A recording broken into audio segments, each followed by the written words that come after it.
Pen दे दीजिएगा।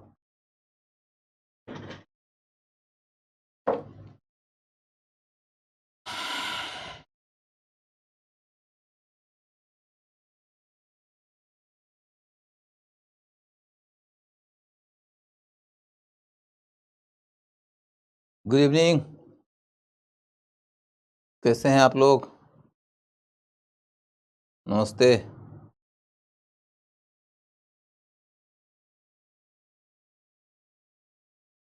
पूजा, Shailesh, Mahipal, Anshu, Max, Zainab, Supriya, Ajay, Bharti, Ankit, Madhu, आईएस, उदय, लव कुमार, पूजा, काजल, आदर्श, रंजीत दास, नंदिक, मनीषा, रेणु, टीना, बैक्स, सुप्रिया, विवेक, भूपेंद्र, सचिन, वर्षा, रवि, आलिमा, नाज, जय भीम, जय हो। पैशन, प्रकाश, हीरा, जय माता दी, गुलशन, पीयूष, विकास, हर्षित, संदीप, महिपाल, हीरा, आनंद, रिति राज।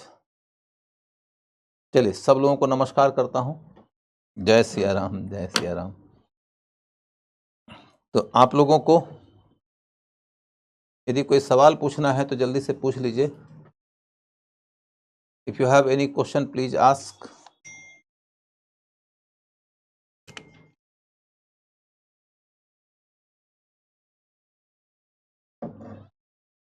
If you have any question please ask. Sir, चालुक्यों का पद चिन्ह, राज के चिन्ह, नोट्स वगैरह मैं तो देख ही नहीं पाया क्या था। चलिए, चालुक्यों का राजकीय चिन्ह क्या था? नोट्स में बराह और मयूर ध्वज दोनों दिया है, तो एक नहीं था, दोनों था। अलग अलग राजा के काल बदल जाता है।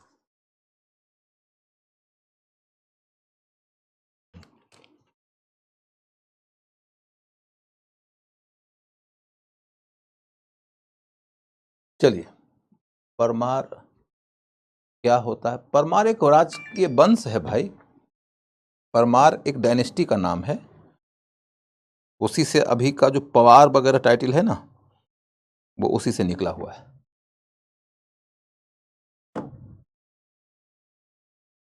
टाइम मैनेजमेंट कैसे करें प्लीज सर बता दीजिए। ठीक है, आज आपको मैं एक दो बातें जो पीछे के दिनों में नहीं बता पाया हूँ वो बता देता हूँ। जैसे बहुत दिनों से बच्चे लोग पूछ रहे थे ऑप्शनल के बारे में। गोर लगी सर जी। गोर लगी, ये तो हमारे तरफ का ही आदमी बोलता है भाई। गुप्तकालीन चांदी के सिक्के को क्या कहते थे? गुप्त काल के चांदी के सिक्के को क्या कहते थे? रुपिका। गुप्त काल में सिक्के जो है वह दीनार कहलाते थे, लेकिन ज्यादातर सोने के सिक्के थे।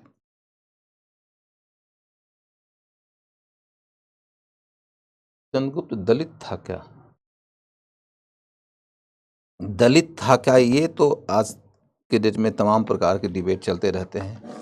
बाय द वे, यदि आप चंद्रगुप्त द्वितीय विक्रमादित्य के बारे में पूछ रहे हैं तो कुछ लोग कहते हैं कि गुप्त टाइटल होने के नाते वो शायद वैश्य थे, लेकिन उन चंद्रगुप्त द्वितीय विक्रमादित्य की बेटी प्रभावती गुप्त के पूना के ताम्रपत्र वाले अभिलेख से पता चलता है कि वो ब्राह्मण थे।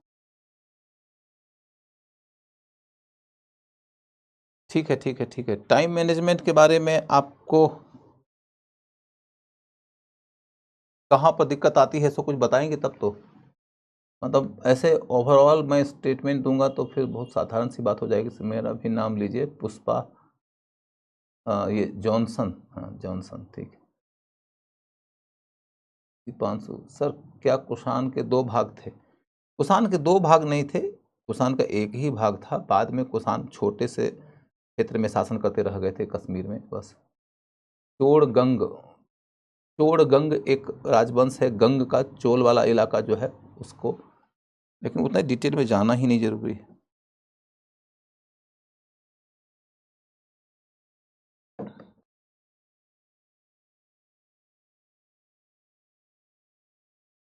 तो अब हम ये देखेंगे कि आपने 2 सवाल पूछा था। सबसे पहले मैं आपके सामने में बात करूंगा ऑप्शनल के बारे में। ऑप्शनल के बारे में बात करते हुए मैं सबसे पहला बिंदु ये बताऊंगा कि आज के डेट में एग्ज़ाम यदि क्लियर करना चाहते हो तो यह ध्यान रखो कि ऑप्शनल बहुत ही वाइटल हो गया है। और ये जो 500 मार्क्स है,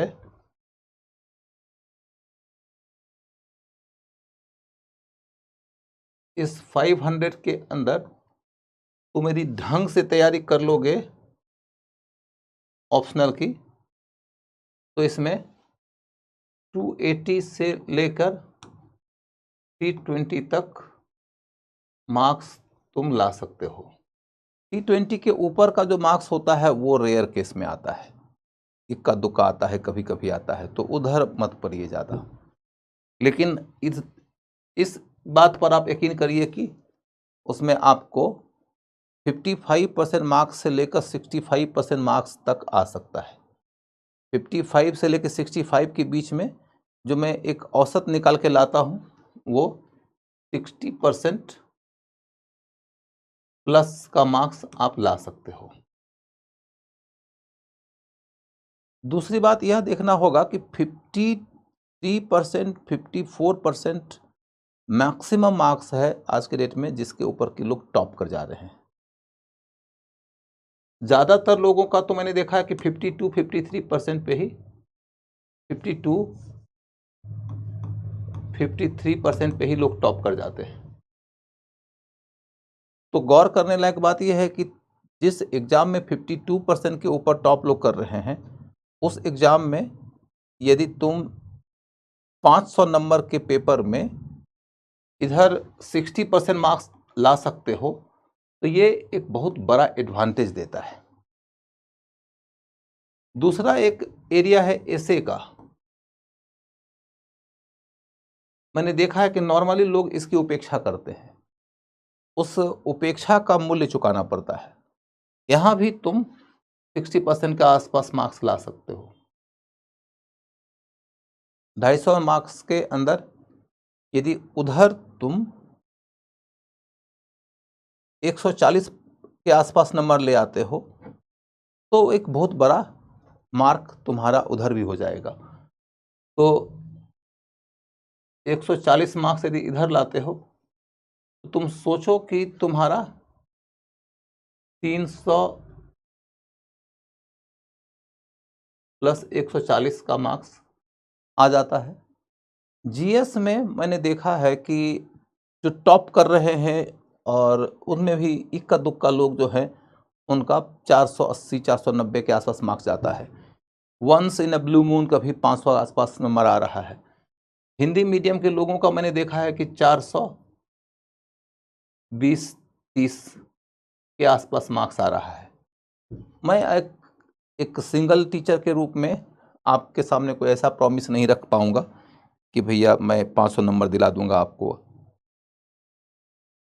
मैं अपने वाले सेक्शन से अच्छा नंबर दिला सकता हूं। हालांकि पता ही नहीं चल पाता है कि हिस्ट्री में कितना नंबर आया लोगों को, क्योंकि पेपर 1 का पार्ट बनता है हिस्ट्री। पेपर 1 में और भी सेक्शंस हैं, सोसाइटी भी है, ज्योग्राफी भी है, तो संयुक्त रूप से नंबर आता है कितना किसके सब्जेक्ट के रास्ते आया।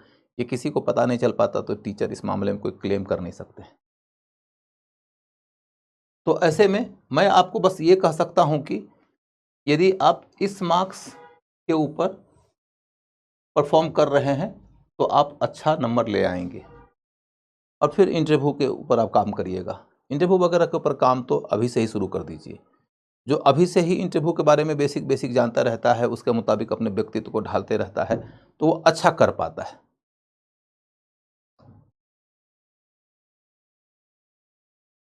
मेरा यूजी कंप्लीट होने वाला है, क्या मुझे पीजी के लिए देखना चाहिए या प्रिपरेशन पे ही फोकस करना चाहिए?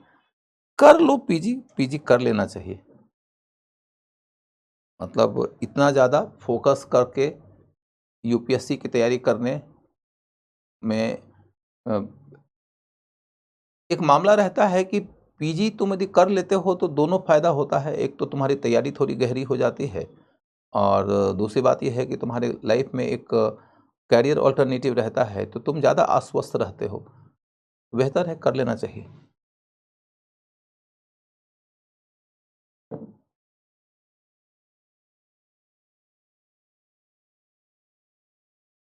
इंटरव्यू कितने घंटे का होता है? इंटरव्यू नॉर्मली देखा जाता है कि अच्छा इंटरव्यू जो है वह 25 से लेकर 35 मिनट का ही होता है। 25 मिनट से लेकर 35 मिनट तक डिपेंड करता है कि आपके सवाल कैसे हैं, आपका जवाब कैसा है। कभी-कभी देखा गया है कि इंटरव्यू बोर्ड जो है वह 35 मिनट से ज़्यादा भी 40 मिनट, 42 मिनट, 45 मिनट तक भी क्वेश्चन पूछता है। लेकिन एक स्टैंडर्ड फॉर्मेट जो इंटरव्यू का देखा गया है वो ये कि आधे घंटे का इंटरव्यू लोग लेते हैं और वो अच्छा माना जाता है। मतलब मैं एक बोर्ड के मेंबर की हैसियत से सोचूं तो तुम्हारा व्यक्तित्व तो तुम्हारे दिए गए बायोडाटा से भी दिखता है, और तुमसे हम बातचीत करेंगे तो तुम्हारा व्यक्तित्व हमको दिखेगा। मेरे सवालों का जवाब जब तुम बहुत जटिल तरीके से देते हो तो तुम्हारा व्यक्तित्व देखने में हमको दिक्कत होती है, तो हम और माध्यम चुनते हैं और सवाल चुनते हैं, और उसके बाद जब व्यक्तित्व हमें दिखने लगता है और कन्फ्लिक्टिंग व्यक्तित्व दिखता है तो हमें डिसाइड करने में दिक्कत होती है। डिसाइड करने में दिक्कत होती है कि हम जल्दी में तुम्हारे नेगेटिव साइड का रिजल्ट नहीं निकालना चाहते हैं, तुरंत तुम्हारे बारे में अच्छा निष्कर्ष नहीं निकालेंगे, क्योंकि हमें जिम्मेदारी के साथ में तुम्हारे व्यक्तित्व का आकलन करना है। तो हम और भी सवाल पूछेंगे, लेकिन यदि हमको तुम्हारा व्यक्तित्व साफ दिख गया, पॉजिटिव या निगेटिव, कम ही समय में, तो हम तुरंत इंटरव्यू वाइंड अप कर सकते हैं। तुरंत का मतलब ये नहीं कि 5 मिनट में, कई सारे डायमेंशंस देखने होते हैं। 25 मिनट से 30 मिनट के बीच में हम समझ जाएंगे कि तुम्हारा व्यक्तित्व कैसा है। इसीलिए औसतन आधे घंटे का व्यक्तित्व रखा जाता है, आधे घंटे का टाइम रखा जाता है। मुखर्जी नगर में ऑफलाइन क्लास कब शुरू होगा? अभी है, टाइम है, उसकी बात अभी नहीं करेंगे। खैर, यहाँ देखो कि मैंने आपको ये बताया कि ऑप्शनल के बारे में थोड़ा शिद्दत से तैयारी करना होता है, और ऑप्शनल के बारे में शिद्दत से तैयारी करने के तहत क्या बात होती है कि एक तो ये कि इसमें बेसिक बुक जरूर पढ़ो, बेसिक बुक्स जरूर पढ़ो। दूसरा ये कि इसमें थोड़ा डेप्थ में जाओ, डेप्थ में जाओ। डेप्थ में जाने का मतलब यह है कि तुम्हारा कॉन्सेप्ट बहुत क्लियर होना चाहिए, कॉन्सेप्ट क्लियर होना चाहिए। तीसरा यह है कि मतभेद आधारित मुद्दों पर तुम्हारा एक स्पष्ट मत होना चाहिए, तुम्हारा एक स्पष्ट मत होना चाहिए,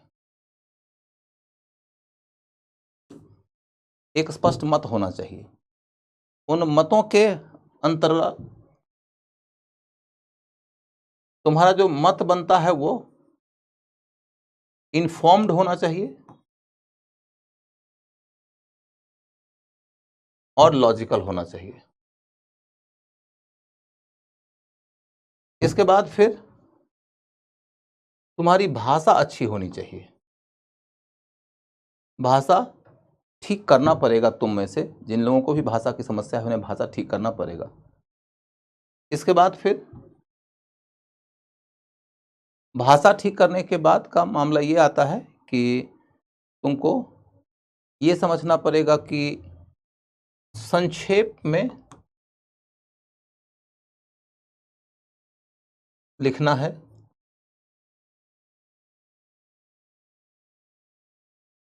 तो राइटिंग प्रैक्टिस ज़्यादा करना पड़ेगा। राइटिंग प्रैक्टिस ज़्यादा करना पड़ेगा, राइटिंग प्रैक्टिस ज़्यादा करना पड़ेगा। और इसके लिए कोर्स करने के दौरान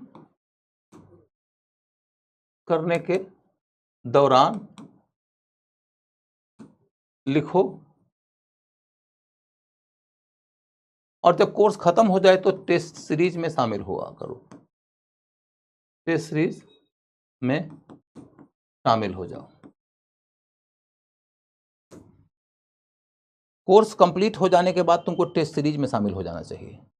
इतनी ही बातें हैं जिनके रास्ते आप टेस्ट पेपर आप ऑप्शन की तैयारी कर सकते हो।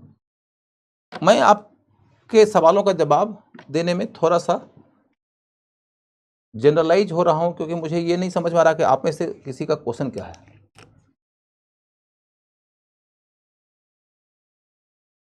अश्विनी तिवारी जी, मैं ऐसे एक एक सवाल का जवाब नहीं दे पाऊंगा इस तरह की मतलब मेरी समस्या ये है, मेरी समस्या वो है का।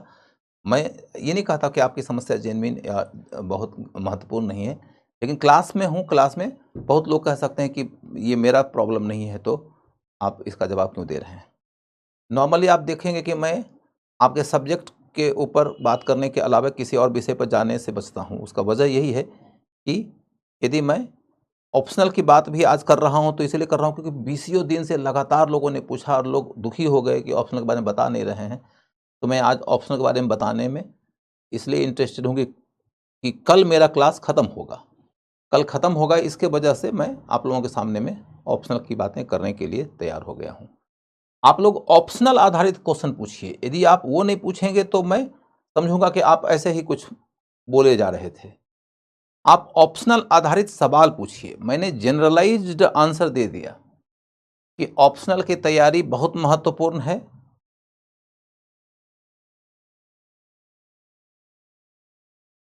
यहां मैंने बता दिया कि ऑप्शनल की तैयारी बहुत महत्वपूर्ण है और ऑप्शनल की तैयारी के अंतर्गत आप 50% में क्वालिफाई किए जाने वाले एग्जाम में यानी फाइनली पास करने के लिए भी 48-49% नंबर ही काफ़ी हो जाता है।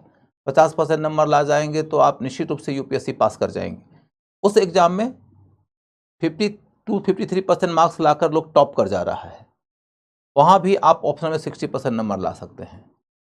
ऐसा आ रहा है। हमारे अपने क्लास में बहुत सारे विद्यार्थियों को हमने देखा है, एक एक साल में 4-4, 5-5, 6-6 लोगों को इस तरीके से मार्क्स लाते हुए। 2018 में मेरे क्लास में 6 बच्चे को 60% से ज़्यादा मार्क्स आया था हिस्ट्री ऑप्शनल में।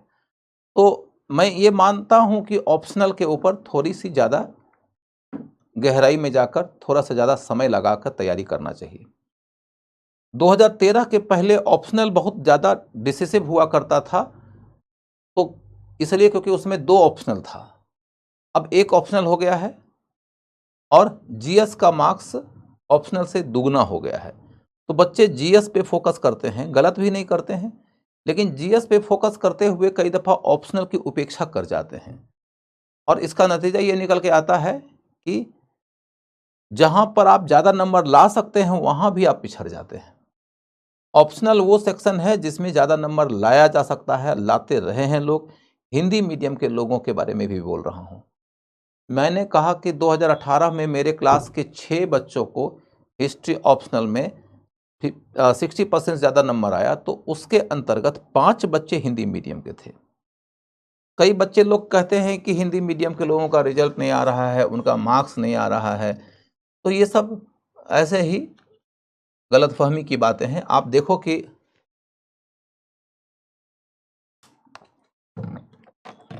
आप ये देखो कि 60% मार्क्स आया हिंदी मीडियम के लोगों को हिस्ट्री ऑप्शनल में। 60% में एक नंबर बोल रहा हूँ, 62 भी आया, 63 भी आया, 64 भी आया है, लेकिन मैं बोल रहा हूँ 60% से ऊपर मार्क्स आ रहा है उस एग्जाम में जिस एग्जाम में 53% पे लोग टॉप कर रहे हैं और हिंदी मीडियम में आ रहा है। और 2013 से जिसके बारे में कहा जाता है कि नया पैटर्न जब आया यूपीएससी का तो हिंदी मीडियम का रिजल्ट खराब हो गया है, मैं सिर्फ और सिर्फ अपने क्लास के लोगों की बात बताता हूँ। 2013 से लेकर अभी 2023 के बीच की बात है। मैं कम से कम भी तो लगभग 38-39 बच्चों का बता सकता हूँ कि जिनको कि 300 या उससे मार्क्स ज़्यादा आया है मेरे क्लास से। यदि 300 या उससे ज़्यादा मार्क्स मेरे क्लास से आया है, और भी टीचर्स हैं उनके क्लास से भी बच्चों को मार्क्स आया होगा। कुछ ऐसे बच्चे भी होंगे जिन्होंने कि अपने ही बलबूते मार्क्स लिया होगा। तो ये बात आपको समझ में आ जाना चाहिए कि मार्क्स आता है। हिंदी मीडियम में भी। जीएस में मार्क्स नहीं आता है, उसका कारण है, मैं उन कारणों की ओर इस क्लास में जाऊंगा तो ये बेवजह की चर्चा हो जाएगी। कभी मैं यूट्यूब वगैरह के ऊपर डिस्कस करूंगा, वहां पर मैं ज़्यादा फ्रीडम के साथ में बोल सकता हूं। लेकिन इतनी बात तय है कि मार्क्स यदि नहीं आता है तो गलती या तो विद्यार्थी की है या तो शिक्षक की है। ये गलती कम से कम यूपीएससी की नहीं है।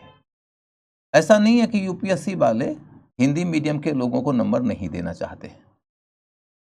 कुछ गलती आप अतिरिक्त भी मान सकते हैं, तो मान सकते हैं सिलेबस की, क्वेश्चन पूछने के पैटर्न की। एक ऐसा पैटर्न है क्वेश्चन का जीएस में कि जिसमें करंट की भूमिका महत्वपूर्ण हो जाती है, पर्टिकुलरली मेंस में अप्लाइड बहुत ज़्यादा हो जाता है। विद्यार्थी ग्रेजुएशन पोस्ट ग्रेजुएशन में बहुत अच्छी पढ़ाई करके नहीं आते हैं, बहुत अच्छा बैकग्राउंड लेकर नहीं आते हैं, वो ढंग का पेपर मैगजीन नहीं पढ़ते हैं। टेलीविज़न चैनलों के ऊपर भी अब न्यूज़ वगैरह बेकार सा हो गया है, तो उसके माध्यम से भी बच्चों को ज्ञान नहीं मिल पाता है गहरा।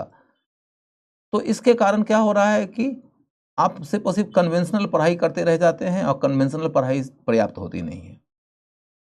यदि अच्छा नंबर लाना चाहते हैं जीएस में भी, तो आप लोग ये पूछते हैं सर एनसीईआरटी पढ़ना जरूरी है क्या? अब कई लोग एनसीईआरटी पढ़ना जरूरी है ये पूछता है, तो मैं समझ जाता हूं कि इसको जीएस में 300 नंबर आएगा। जो यूपीएससी की तैयारी कर रहा है उसको तो एनसीईआरटी वगैरह 5 बार पढ़ना चाहिए, उसको तो बेसिक टेक्स्ट पढ़ना ही चाहिए, उसको एक पेपर खुद पढ़ना ही चाहिए। लोग पूछता है सर करंट अफेयर्स का क्लास किसका कर लूं? जिसका करना है कर लो, लेकिन नंबर नहीं आएगा। नंबर तभी आएगा जबकि तुम खुद भी पेपर मैगजीन पढ़ोगे, उसके बाद किसी एक्सपर्ट का क्लास करोगे।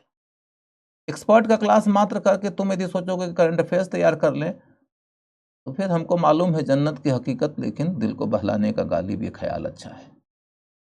पेपर पढ़ा करो, मैगजीन पढ़ा करो, एनसीईआरटी किताबें पढ़ा करो, अलग अलग विषयों में ज़रूरत पड़े तो कुछ अच्छी किताबें पढ़ा करो। तुम लक्ष्मीकांत की किताब पढ़ते हो और सोचते हो कि तुम्हारा पॉलिटी का मेंस का काम हो जाएगा, तो ये तुम्हारी गलतफहमी है। लक्ष्मीकांत की किताब मोटे तौर पर पीटी की किताब है। मेंस के लिए जिस लेवल का क्वेश्चन आता है, जितना अप्लाइड क्वेश्चन आता है, उतने के लिए आपको उस लेवल की किताब से काम नहीं चलेगा। जिस तरीके के क्वेश्चंस अन्य विषयों में भी आ रहे हैं, सोशल इश्यूज में आ रहे हैं, जिस तरह के क्वेश्चंस क्या कहते हैं इकोनॉमी में आ रहे हैं, सोशल जस्टिस में आ रहे हैं, या इंटरनल सिक्योरिटी में आ रहे हैं, डिजास्टर मैनेजमेंट में आ रहे हैं, तो ऐसे क्वेश्चंस को डील करने के लिए आपको किताबों का अध्ययन करना पड़ेगा। किताबों के अध्ययन के अलावे उसके ऊपर अच्छे अच्छे पेपर के आर्टिकल्स पढ़ने होंगे। आप हिंदू पढ़ो, वो इंडियन एक्सप्रेस पढ़ो, क्योंकि हिंदी के अखबारों में तो कुछ आता ही नहीं, तब मैं क्या करूं? न गलती आपकी न गलती मेरी। लेकिन आप यदि यूपीएससी पास करना चाहते हैं तो रूल ऑफ द गेम आपके मुताबिक बदलेगा नहीं, क्वेश्चन का स्टैंडर्ड गिरेगा नहीं।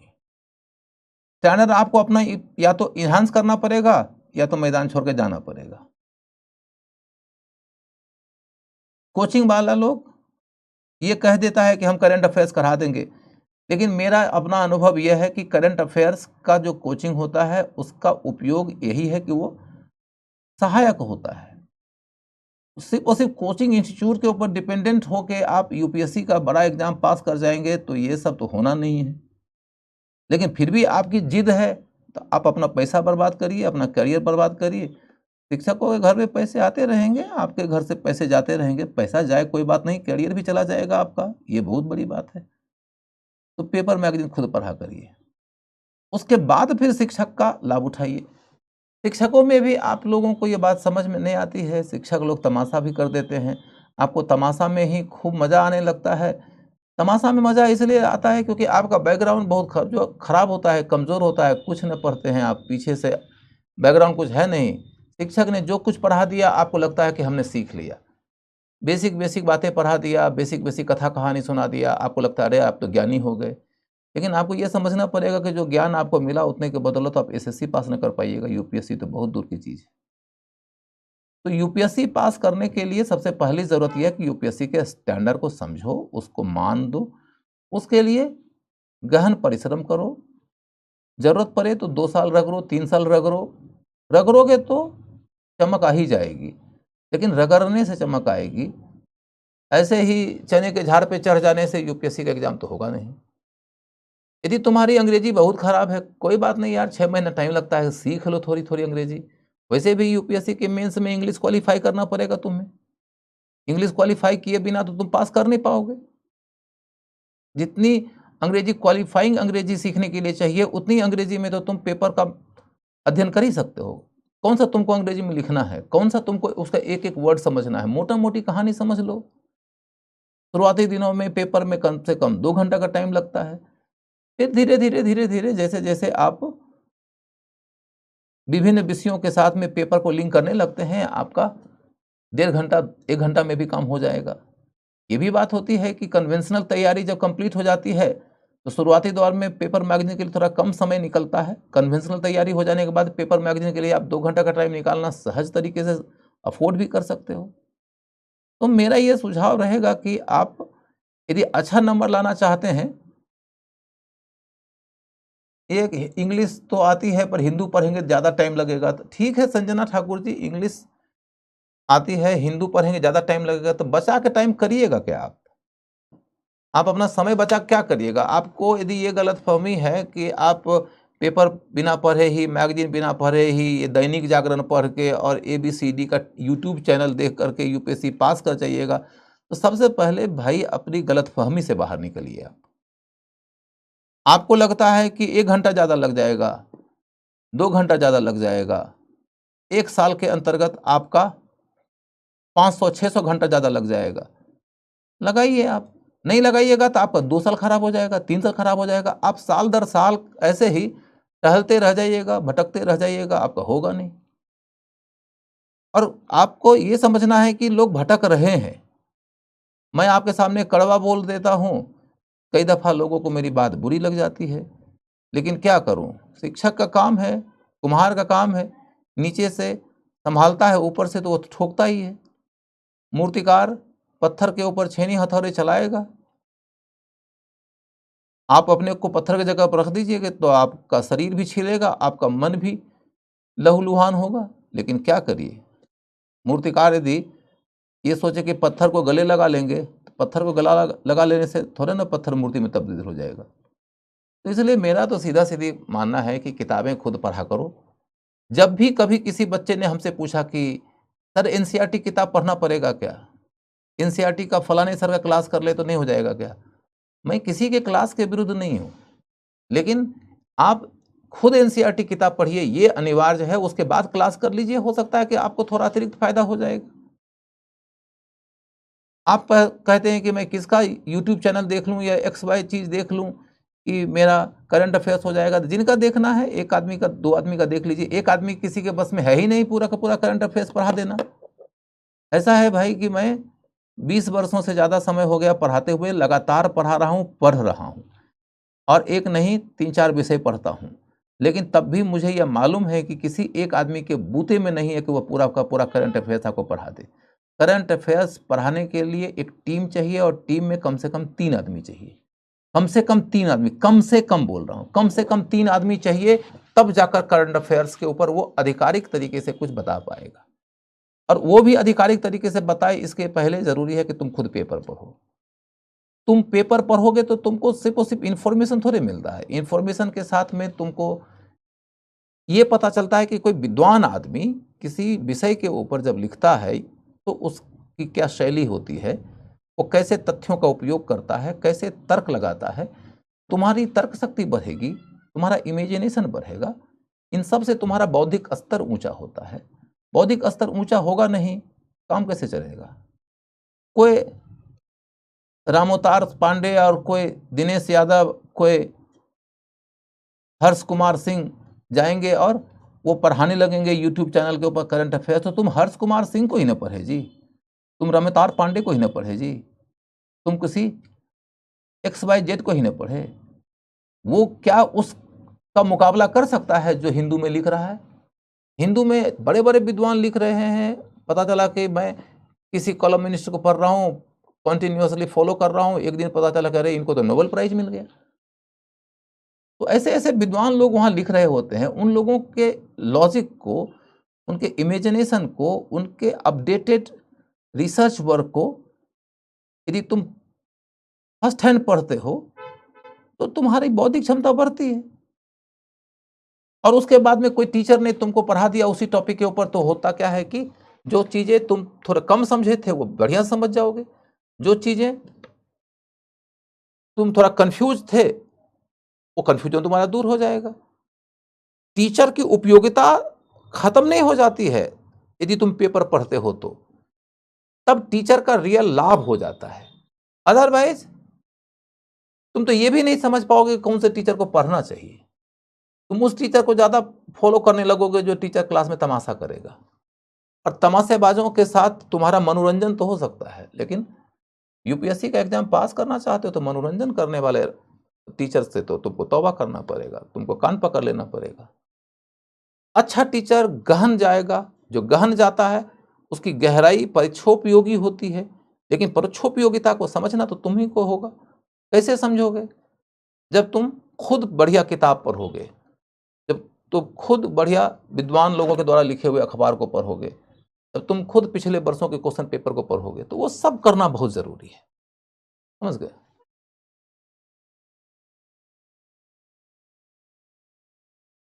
मैं किसी एक विद्वान आदमी के टीचर का नाम बताने में इंटरेस्टेड नहीं हूं, क्योंकि मुझे पहल यही मालूम है कि खुद पेपर मैगजीन पढ़ना चाहिए। और मैं ये मान के चलता हूं कि हिंदू अखबार पढ़िए, इंडियन एक्सप्रेस अखबार पढ़िए, 6 महीना का टाइम लगे, धीमी धीमी गति से पढ़ना शुरू करिए, पढ़ते पढ़ते अभ्यास हो जाएगा। नहीं पढ़ाइएगा तो आपका मामला है।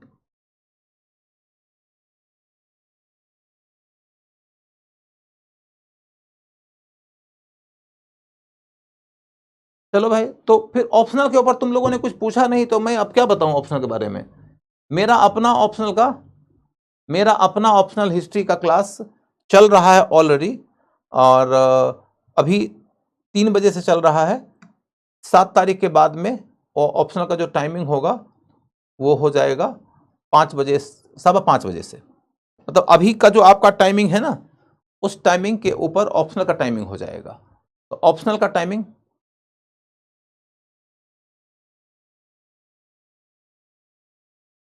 सर, पीडब्ल्यू पर जो पढ़ाई हो रही है उतना से हो जाएगा। किताब पढ़ना पड़ेगा, किताब पढ़ना पड़ेगा। पीडब्ल्यू हो, एक्स हो, वाई हो, जेड हो, दुनिया का कोई इंस्टीट्यूट हो, किसी भी इंस्टीट्यूट के बस में नहीं है कि तुम्हारा यूपीएससी का एग्जाम निकलवा देगा बिना किताब पढ़े हुए।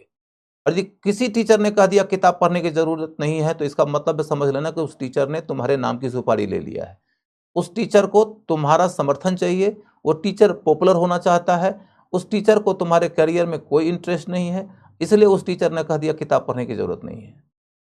किताब पढ़ना पड़ेगा। ये यूपीएससी का एग्जाम है, मजाक नहीं है। एसएससी का एग्जाम तुम पास करना चाहते हो तो बिना किताब के हो जाएगा, यूपीएससी पास करना चाहते हो किताब पढ़ना पड़ेगा। मैं इस मामले में थोड़ा रफ बोल देता हूं, कभी कभी मेरी बात लोगों को बुरी लग जाती है, लेकिन बात बुरी लग जाए तो मैं क्या करूं। दवाई उतनी मीठी नहीं होती है, कई दफा दवाइयां कड़वी होती हैं। किताबें पढ़ो, पेपर मैगजीन पढ़ो, प्रीवियस ईयर्स के क्वेश्चंस को पढ़ो, आंसर राइटिंग का प्रैक्टिस डेली करो। जितना ज़्यादा मगजमारी करोगे उतना ज़्यादा दिमाग उलझेगा, दिमाग उलझने के बाद सुलझेगा, सुलझने के बाद धीरे धीरे सुलझेगा तो परिपक्व हो जाओगे, इंटेलेक्चुअल ग्रोथ होगा, कल्पना शक्ति बढ़ेगी, तर्क शक्ति बढ़ेगी, भाषा की शक्ति बढ़ेगी, मत मतांतरों से गुजरते हुए निर्णय लेने की क्षमता बढ़ेगी, इन्फॉर्म्ड डिसीजन लोगे, लॉजिकल डिसीजन लोगे, बैलेंस डिसीजन लोगे, टू द पॉइंट लिखोगे, कम शब्दों में प्रभावशाली कम्युनिकेशन करोगे तो परीक्षा पास कर जाओगे।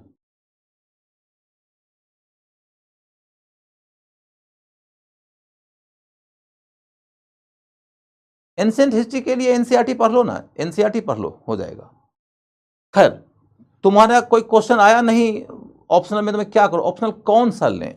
देखो बेटा, ऑप्शनल कौन सा लें इस विषय पर मैं क्या बोलूंगा।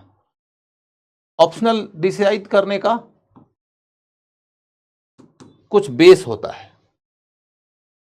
एक बेस होता है कि ऑप्शनल डिसाइड करने का एक बेस होता है तुम्हारा बैकग्राउंड, तुम्हारा बैकग्राउंड। दूसरा बेस होता है तुम्हारी रुचि, इंटरेस्ट। तीसरा होता है जीएस में योगदान।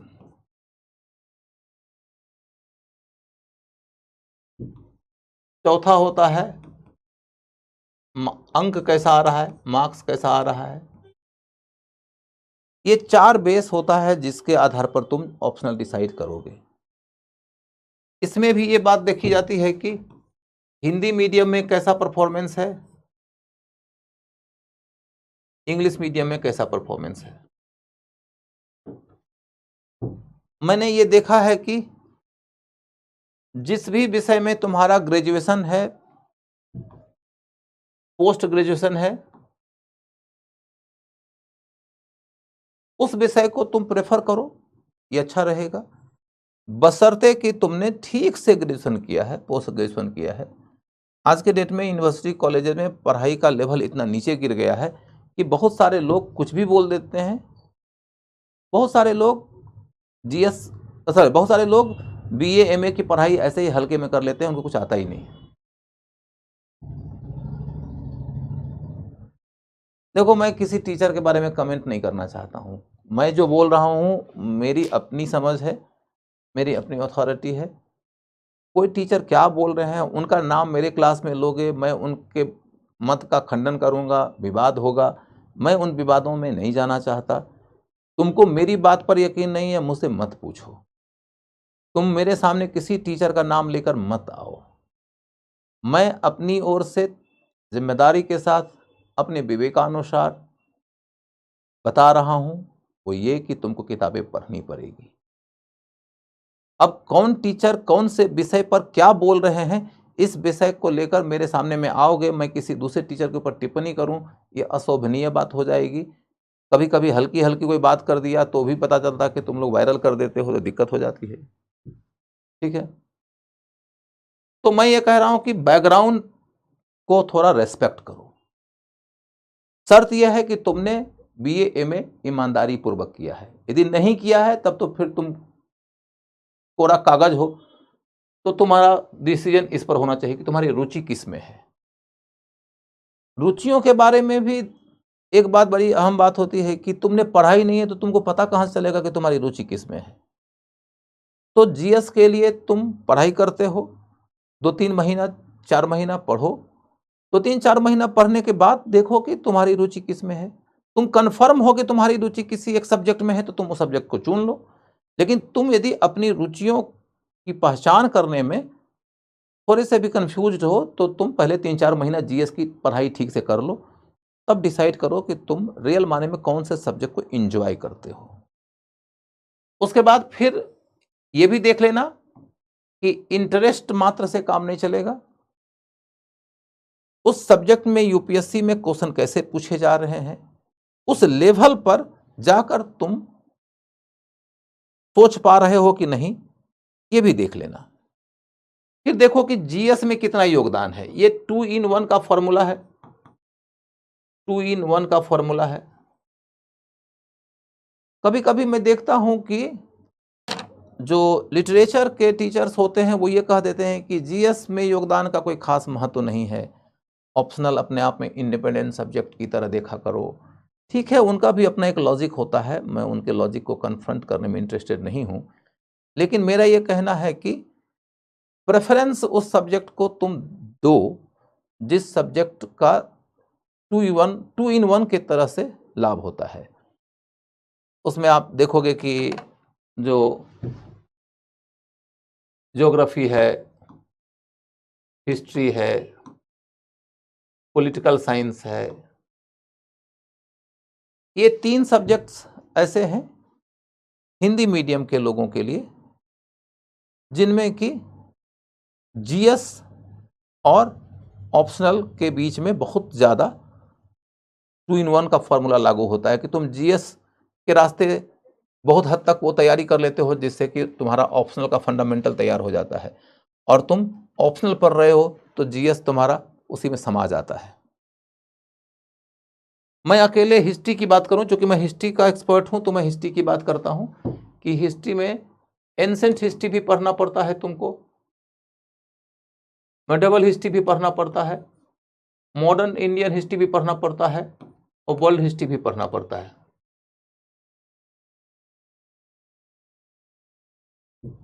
इसका कोई विकल्प नहीं है, तो तुम्हारे सिलेबस में है ही और अनिवार्य रूप से कवर करना ही पड़ेगा। इसके बाद तुम यदि ऑप्शनल की ओर जाते हो तो ऑप्शनल का लगभग समझो कि 50% तुम्हारा तैयार हो चुका होता है। जीएस से ही तुम्हारा 50% तैयार हो चुका होता है। उसके बाद थोड़ा एडवांस लेवल पर जाना पड़ता है ऑप्शनल में। कुछ एक नए टॉपिक्स आते हैं जो जीएस में नहीं होते हैं। जो जीएस में पढ़ा आपने उसके थोड़ा डेप्थ में जाइए, उसके अंदर कॉन्सेप्चुअल गहराई में जाइए, उसके अंतर्गत हिस्टोरिकल डिबेट में जाइए, उसके बाद फिर लॉजिकल डिसीजन मेकिंग तक जाइए। लेकिन इतनी बात तय है कि ऑप्शनल के अंदर 50% कोर्स आपके जीएस में कवर्ड रहता है। फैक्ट वगैरह उसके बाद थोड़ा ही एक्स्ट्रा पढ़ना पड़ता है, कॉन्सेप्ट ज्यादा पढ़ना पड़ता है। तो ऐसे में यदि मैं कहूं कि तुमने हिस्ट्री को ठीक से पढ़ा ऑप्शनल को, जीएस में हिस्ट्री के 20 क्वेश्चन तो पीटी में आ जाता है, 20 क्वेश्चन के आसपास पीटी में आता है। किसी साल 16 भी आता है, 17 भी, 18 भी आता है, किसी साल 22 भी आता है, 23 भी आता है। तो मैं स्टैंडर्ड मान के चलता हूं 18-20 क्वेश्चन का। तो 20 क्वेश्चन पीटी में दिया गया, तो सोचो कि इस 20 में तुमने यदि ऑप्शनल रखा है तो थोड़ा समय भी बच जाएगा तुम्हारा जीएस के लिए और तुम ज्यादा परफॉर्म भी कर पाओगे। जो आदमी बिना हिस्ट्री ऑप्शनल का है वो 20 में से यदि 10 क्वेश्चन बनाएगा तो तुम उसमें से 15-16 बना दोगे। 15-16 ही बना पाओगे, 20 का 20 तो नहीं बनेगा, किसी से नहीं बनता है, टीचर से नहीं बनता है तो तुमसे क्या बनेगा। तो 15-16 बना दोगे। यदि तुमको इसके रास्ते 3-4 एक्स्ट्रा क्वेश्चन का फायदा हो गया तो 3-4 एक्स्ट्रा क्वेश्चन का फायदा तो तुमको 42 से 46 ले जाने में बहुत निर्णायक हो जाएगा ना। सीरियस विद्यार्थी का 40 के आसपास पहुंच जाता है, लेकिन 45 पहुंचने में उनका पसीना छूट जाता है, उनके कई बरस बीत जाते हैं। और उसका कारण यही होता है कि कहीं से कोई एक्स फैक्टर का सपोर्ट नहीं मिल रहा होता है। तुम्हें यदि कोई एक्स फैक्टर का सपोर्ट मिल जाएगा तो फायदा हो जाएगा। जीएस में भी तुमको इसका फायदा हो जाएगा। जीएस में फायदा होता है, हिस्ट्री वगैरह का फायदा फर्स्ट पेपर में तो है ही।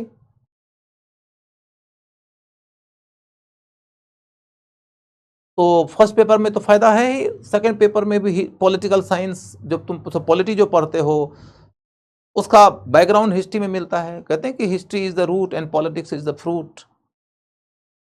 तुमको सोशल इश्यूज में हिस्ट्री का फायदा हो जाता है। बहुत सारे टॉपिक तो कॉमन लगते हैं। वर्ल्ड हिस्ट्री में तुम ग्लोबलाइजेशन पढ़ते हो और सोशल इश्यूज में तुम सोशल इश्यूज एंड ग्लोबलाइजेशन पढ़ते हो कि मतलब ग्लोबलाइजेशन का तुम्हारे समाज पर क्या असर पड़ रहा है। तो वहां से बैकग्राउंड मिलता है तुमको।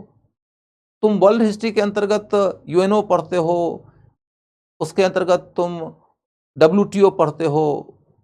क्योंकि हम ग्लोबलाइजेशन पढ़ रहे हैं तो डब्ल्यूटीओ तो पढ़ेंगे ही पढ़ेंगे।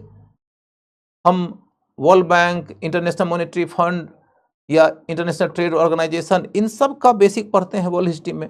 और फिर वही पेपर 2 में जाके तुमको इंटरनेशनल इंस्टीट्यूशंस के तहत, ऑर्गेनाइजेशंस के तहत इन सबको पढ़ना पड़ता है। तो history gives you the root and then you go to the fruit, you go to the next level. तो बैकग्राउंड तैयार कर देता है। हिस्ट्री का सबसे बड़ा फायदा अदर देन हिस्ट्री किसी सब्जेक्ट में है तो एथिक्स में है। एथिक्स में हिस्ट्री इमेंसली सपोर्ट करता है, लेकिन अकेला हिस्ट्री सपोर्ट नहीं करता है, सोसाइटी का भी सपोर्ट है, फिलॉसफी का भी सपोर्ट है। एथिक्स एक ऐसा पेपर है जिसमें कि कई सारे विषयों का सपोर्ट होता है, पब्लिक एडमिनिस्ट्रेशन का भी सपोर्ट है। किसी एक सब्जेक्ट से नहीं जुड़ा हुआ है एथिक्स। कई सारे विषयों को आप ऐसे तरीके से पढ़ सकते हो कि जिसके पढ़ने से एथिक्स में आपको अच्छा बैकग्राउंड मिल जाता है। हिस्ट्री उनमें से एक है, सोसाइटी सोशियोलॉजी दूसरा है, एथिक्स के लिए फिलॉसफी तीसरा है, पब्लिक एडमिनिस्ट्रेशन चौथा है। ये 4 विषयों का बहुत फायदा है। अब देखो कि कुल मिलाकर कहानी ये निकल कर आती है कि ये फ़ायदा जीएस में हिस्ट्री का है, ये फ़ायदा ज्योग्राफी का भी है।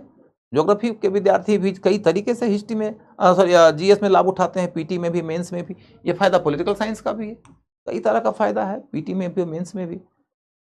उसके बाद तुम्हारा ये कंसिडरेशन रहता है कि मार्क्स कैसा आ रहा है। मार्क्स की बात यदि करके देखोगे तो यहाँ पर ये ध्यान जरूर दीजिएगा आप लोग कि हिंदी मीडियम में मार्क्स कैसा आ रहा है और इंग्लिश मीडियम में मार्क्स कैसा आ रहा है। कई सारे विषयों में मार्क्स इंग्लिश मीडियम में आ रहा है ठीक, लेकिन हिंदी मीडियम में नहीं आ रहा है। अब किस में नहीं आ रहा है, किस में आ रहा है, इन सब बातों के ऊपर मैं किसी पब्लिक प्लेटफॉर्म पर, किसी दूसरे ऑर्गेनाइजेशन के प्लेटफॉर्म पर कोई स्टेटमेंट दे दूंगा तो कुछ लोगों को बात मेरी बुरी लग जाएगी और ये टीम भावना के भी विरुद्ध हो जाती है, तो मैं उस स्टेटमेंट के ऊपर चुप रहूंगा, नहीं बोलूंगा। आप लोग अपना अध्ययन करो, पता लगाओ, आंकड़े देखो, स्टडी करो, फिर डिसाइड करो। आप कहोगे कि हिंदी मीडियम में हिंदी में मार्क्स आता है क्या? हिंदी लिटरेचर में तो मार्क्स आता ही है, क्योंकि उसमें तो हिंदी वाले ही लोग सब आएंगे ना, उसमें इंग्लिश मीडियम के लोग भी आएंगे तो भी हिंदी में ही लिखेंगे। आपको ये बात समझना पड़ेगा कि हिंदी लिटरेचर एक ऐसा सब्जेक्ट है जिस सब्जेक्ट के अंदर कोई आदमी यदि आईआईटी कर लिया और आईएम कर लिया, उसका लिटरेचर में इंटरेस्ट है, तो वो यदि हिंदी सब्जेक्ट चुनेगा तो वो हिंदी में मार्क्स लाएगा। हिंदी एक अकेला सब्जेक्ट है जिसमें मीडियम का डिवीजन मिट जाएगा। मीडियम का डिवीजन मिट जाता है तो हिंदी में जिन लोगों को नंबर आ रहे हैं उनके अंतर्गत भी जाके देखोगे तो तुमको 3 कैटेगरी नजर आएगा। एक कैटेगरी उनका नजर आएगा जिन्होंने हिंदी में ही एमए पीएचडी किया है और उन्होंने अच्छे से तैयारी किया है, उन्हें मार्क्स आता है। दूसरा कैटेगरी उन लोगों का है कि जो आदमी आईआईटी में पढ़ा, आईआईएम में पढ़ा, ब्रिलियंट है, हार्ड वर्किंग है, उसने यदि हिस्ट्री लिया तो वो 99.9% केस में वो इंग्लिश मीडियम में लेगा। लेकिन इसने यदि हिंदी लिया तो वो तो हिंदी मीडियम में ही लेगा ना। Hindi medium, Hindi literature English medium में तो नहीं लिखेगा ना। तो फिर उस सब्जेक्ट के अंतर्गत एक कैटेगरी ऐसा भी बच्चों का है जो आईआईटी से आए हैं, आईएम से आए हैं और उन्होंने हिंदी लिटरेचर लिया है, उनको भी ठीक मार्क्स आ रहा है। तीसरा कैटेगरी उन लोगों का है कि जो ना आईआईटी आईएम के हैं, ना तो हिंदी लिटरेचर के पोस्ट ग्रेजुएट हैं, बल्कि वो जनरल बैकग्राउंड के लोग हैं और अच्छे विद्यार्थी हैं, पढ़ते हैं, लिखते हैं, अच्छे टीचर से पढ़ते हैं, अच्छी सामग्रियां पढ़ते हैं, किताबें पढ़ते हैं, उन्हें भी नंबर आ रहा है। तो एक तो ये है।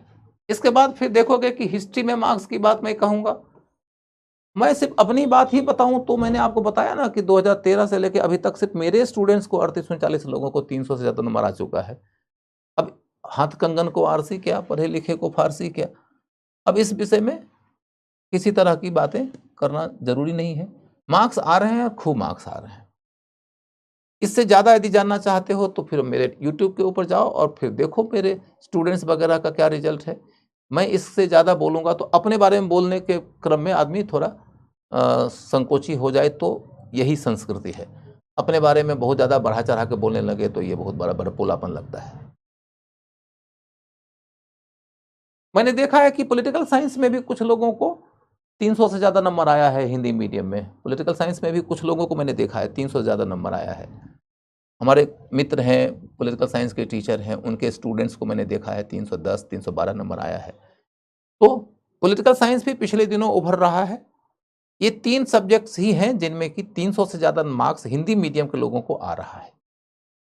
इंग्लिश हिंदी लिटरेचर के बारे में मैंने कहा कि उसमें तो आईआईटी वाला, आईएम वाला भी आएगा तो हिंदी मीडियम में ही लिखेगा। तो मैं हिंदी लिटरेचर से अलग जाकर बोलूं तो मैं कह सकता हूं कि हिस्ट्री और पॉलिटिकल साइंस ये दोनों ऐसे सब्जेक्ट्स हैं जिसमें मैंने पिछले 10 वर्षों के दौरान 300 से ज़्यादा नंबर पाते हुए लोगों को देखा है। उन लोगों को 300 से ज़्यादा नंबर पाते हुए देखा है जिनका मीडियम हिंदी है। बाकी विषयों में मैंने नहीं देखा है, मैंने नहीं देखा है। अब आपने देखा होगा तो आप देख लीजिएगा, मैंने नहीं देखा है, बस यही बात मैं बोलूँगा। लेकिन फिर भी यदि आपका इंटरेस्ट किसी दूसरे विषय में जमता है, मान लीजिए कि आपका इंटरेस्ट फिलॉसफी में जम रहा है, आपका इंटरेस्ट ज्योग्राफी में जम रहा है, आपका बैकग्राउंड फिलॉसफी में है या ज्योग्राफी में है या किसी और विषय में है, आपने उस सब्जेक्ट में अच्छे से एमए किया है या बीए किया है, बढ़िया यूनिवर्सिटी से किया है, ठीक से पढ़ा है, आपका इंटरेस्ट भी जम रहा है, जीएस में योगदान है ही उन विषयों का, तो वो भी विषय चुन सकते हैं। विषय चुनने के वक्त में सिर्फ और सिर्फ एक आधार नहीं रखा जाता है, 4 आधार हैं। इन चारों आधारों इसके बल्कि मैं कहूँगा 5 आधार है। इन पांचों आधारों को तौल लीजिए बढ़िया से, उसके बाद डिसाइड कर लीजिए। ठीक है सर, मेरा इंटरेस्ट ज्योग्राफी, तो ज्योग्राफी में इंटरेस्ट है तो क्या दिक्कत है, चलो पॉलिटी की कौन सी बुक पढ़ें। पॉलिटी के लिए तो जीएस की जो पीटी की तैयारी होती है उसके लिए तो आप ये पढ़ ही रहे हो, ज़्यादातर लोग पढ़ते ही हैं लक्ष्मीकांत की किताब। मैं एक किताब आपको सजेस्ट करता हूँ, माधव खोसला की किताब है भारत का संविधान। पतली किताब है, बहुत इतनी पतली किताब है, एकदम छोटा सा हाइट है, इतने छोटे साइज की किताब है। ऑक्सफोर्ड पब्लिकेशन से आती है, ऑक्सफोर्ड पब्लिकेशन की किताब है माधव खोसला की भारतीय संविधान, उसको पढ़ो, बहुत लाभदायक किताब है। उसके अलावे पेपर मैगजीन पढ़ते रहो।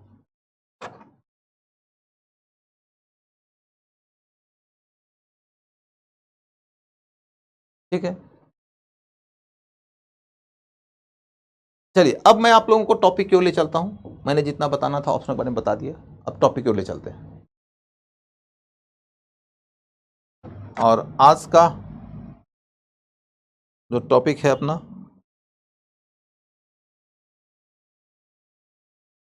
वो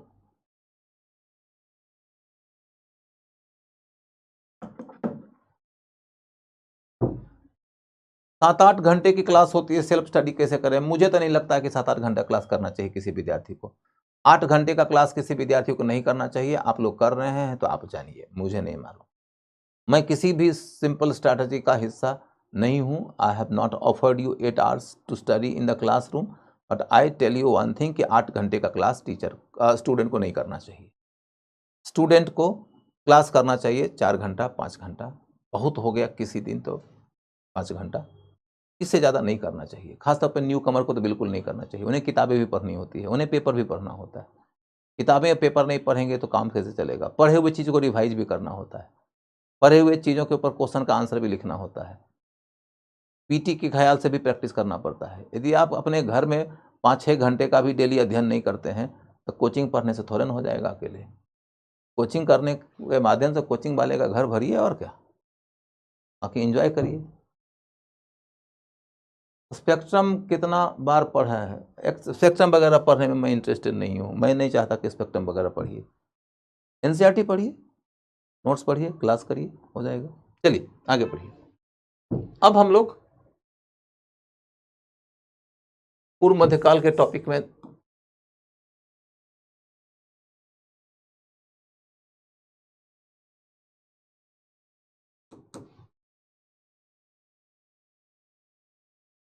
पूर्व मध्यकाल के टॉपिक के अंतर्गत हम लोग बात कर रहे थे और हमने बात किया तो यह है कि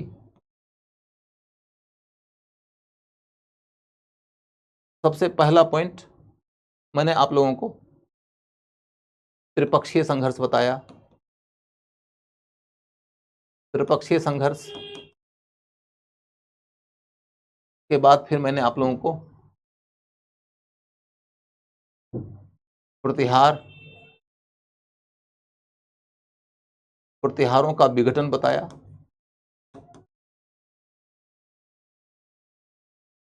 प्रतिहारों के विघटन के बाद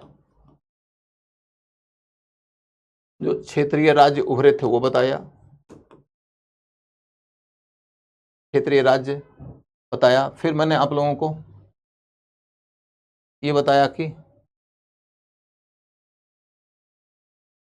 महमूद गजनबी का हमला हुआ। गजनबी का हमला हुआ।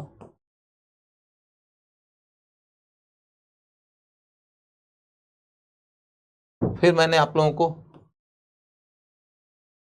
सामंतवाद बताया।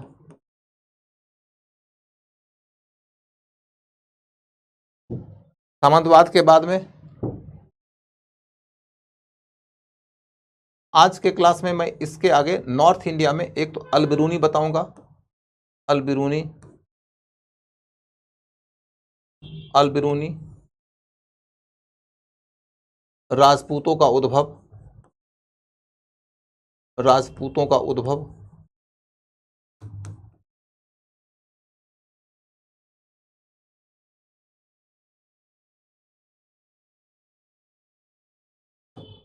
उसके बाद फिर मैं आपको ले चलूंगा इस दौर की संस्कृति की ओर, संस्कृति की ओर। उसके बाद फिर आपको साउथ इंडिया की ओर ले जाऊंगा। तो त्रिपक्षीय संघर्ष हो गया, प्रतिहार का विघटन हो गया, क्षेत्रीय राज्य हो गया, महमूद गजनबी का हमला हो गया, सामंतवाद हो गया। अल बिरूनी के ऊपर चर्चा करिए।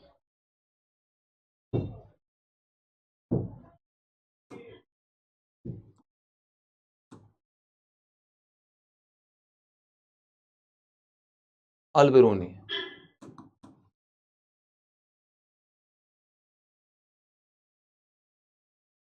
अदिति तिवारी, आपका क्वेश्चन क्या है बेटा, पूछिए, मैं देख नहीं पाया। धन्यवाद प्रियंका बेटा, धन्यवाद। तो अल बिरूनी एक अरब यात्री था, अरब यात्री था। अल बिरूनी एक अरब यात्री था।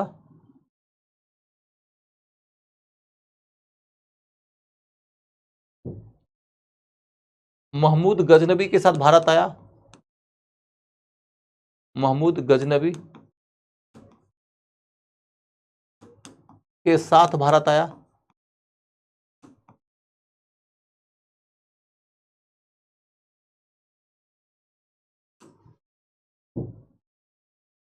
उसके बाद फिर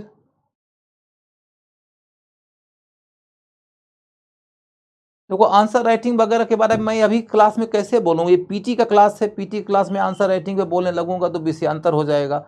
इतना देर तक मैंने आप लोगों को पढ़ाया, इसी को लेकर मैं खुद ही प्रेशर में रहता हूँ कि जब कभी मैं टॉपिक के अलग की कोई बात बताता हूँ तो मेरे ऊपर प्रेशर रहता है, प्रेशर रहता है कि ये मेरा प्राइमरी टास्क नहीं था आज के क्लास का। और बहुत सारे बच्चे ऐसे हो सकते हैं जिनको लगेगा कि सर जो टॉपिक असाइंड है आप वो टॉपिक क्यों नहीं पढ़ा रहे हैं, और पता नहीं कब कोई पीछे से कमेंट भी कर दे। तो इन सब बातों को सोचते हुए मैं खुद ही प्रेशर में रहूंगा कि क्या मैं इस विषय पर बोलूं। क्योंकि आप लोगों ने 20 दिन तक लगातार ऑप्शनल के बारे में पूछा तो मैंने ऑप्शनल के बारे में रुक के बता दिया। आंसर राइटिंग वगैरह के ऊपर चर्चा मैं करूंगा और ज़रूर करूंगा, बस इंतजार करिए उस क्लास का जब मैं जीएस के ही अंदर मेंस वाले सेक्शन में आऊंगा। मेंस वाले सेक्शन में जब मैं आऊंगा तो मैं टॉपिक पढ़ाने के दौरान बताऊंगा कि इसमें क्या क्वेश्चन आएगा और मैं उसका आंसर बताऊंगा। उसका आंसर बताऊंगा तो आपको अपने आप आंसर राइटिंग के बारे में जानकारी मिलेगी। अभी it is not expected, so please excuse me. अब आप देखो कि एक अरब यात्री था, महमूद गजनबी के साथ भारत आया था, उसने एक किताब लिखा है, किताबुल हिंद, किताबुल हिंद।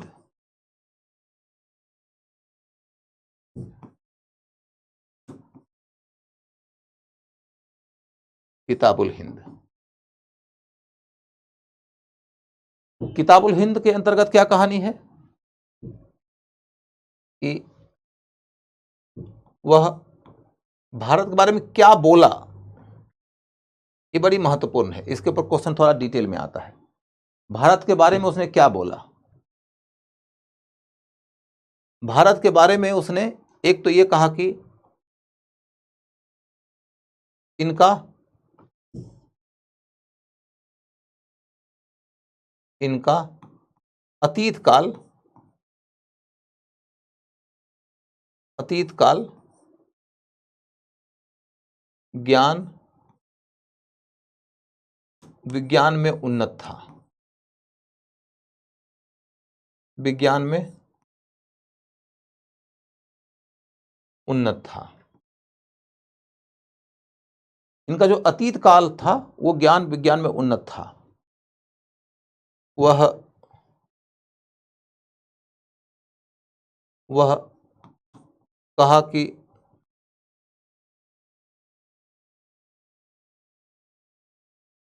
भारतीय भारतीय आर्यभट्ट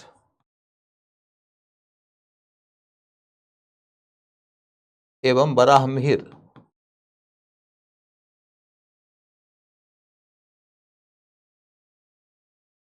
पैदा किए।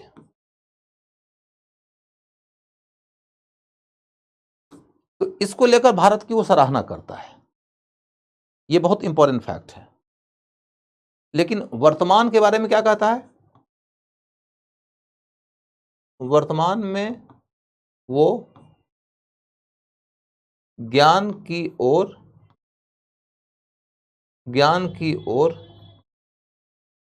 पीठ कर खड़े हैं। ज्ञान की ओर पीठ कर खड़ा होने का मतलब है क्या? कि ज्ञान की ओर मुंह नहीं है उनका, पीठ है, माने वो ज्ञान में इंटरेस्टेड नहीं है।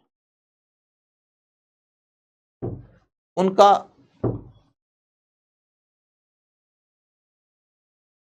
विज्ञान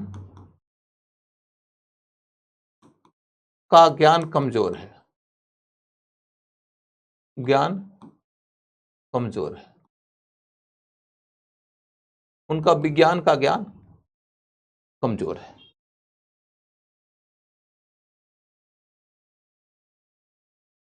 उसके बाद फिर क्या कहता है कि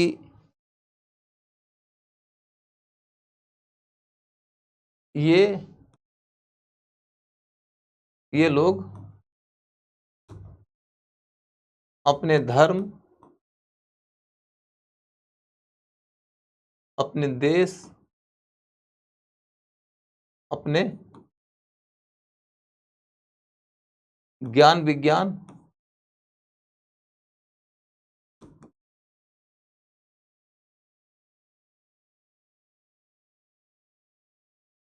की बड़ाई करते रहते हैं, ज्ञान विज्ञान की श्रेष्ठता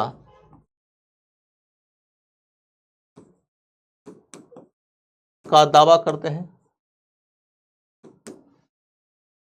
मतलब इनका यह कहना है कि इनके देश के जैसा कोई देश नहीं है, इनकी संस्कृति के जैसी कोई संस्कृति नहीं है, इनके यहाँ के ज्ञान विज्ञान के जैसा कोई ज्ञान विज्ञान नहीं है। They consider themselves superior. फिर कहता है कि वो भारतीय तर्क करने के लिए तैयार नहीं है, करने के लिए तैयार नहीं है। मतलब वो अपने आप को श्रेष्ठ मानते हैं और कोई उनको पूछ दे किसी विषय के ऊपर तो वो बात करने के लिए तैयार ही नहीं है।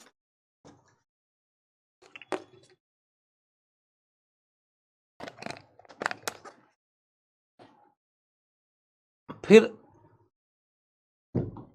कहता है कि इनका समाज वर्णवादी है,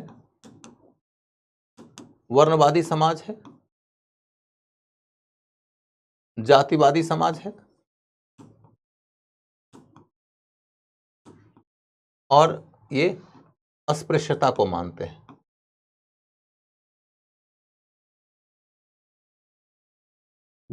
अस्पृश्यतावादी समाज है, ये बात कह रहा है।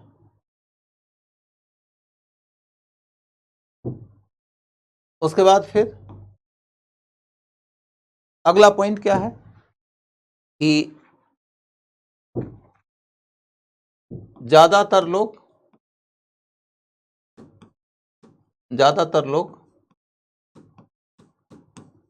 मूर्ति पूजक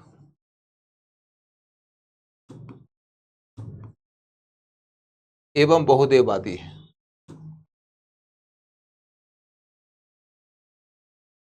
बहुदेववादी है।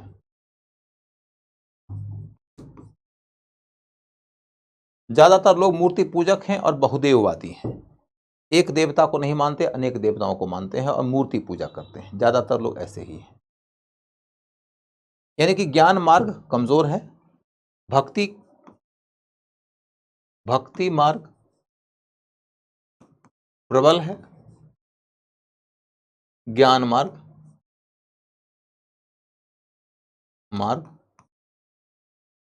कमजोर है।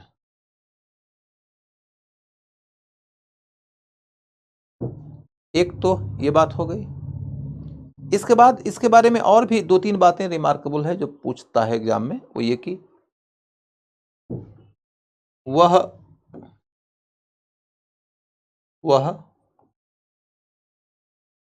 महमूद गजनबी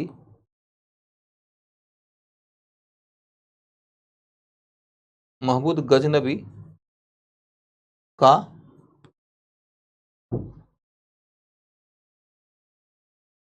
समर्थक या बहुत बड़ा प्रशंसक नहीं था।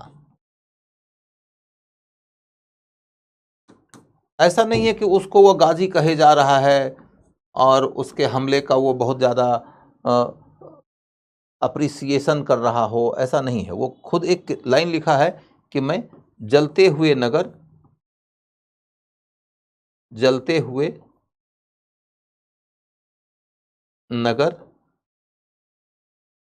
और ढहते हुए पूजा स्थलों के बीच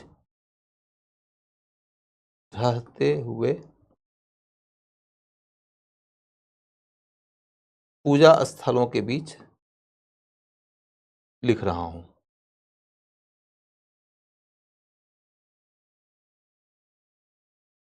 जलते हुए नगर और ढहते हुए पूजा स्थलों के बीच में वो लिख रहा था।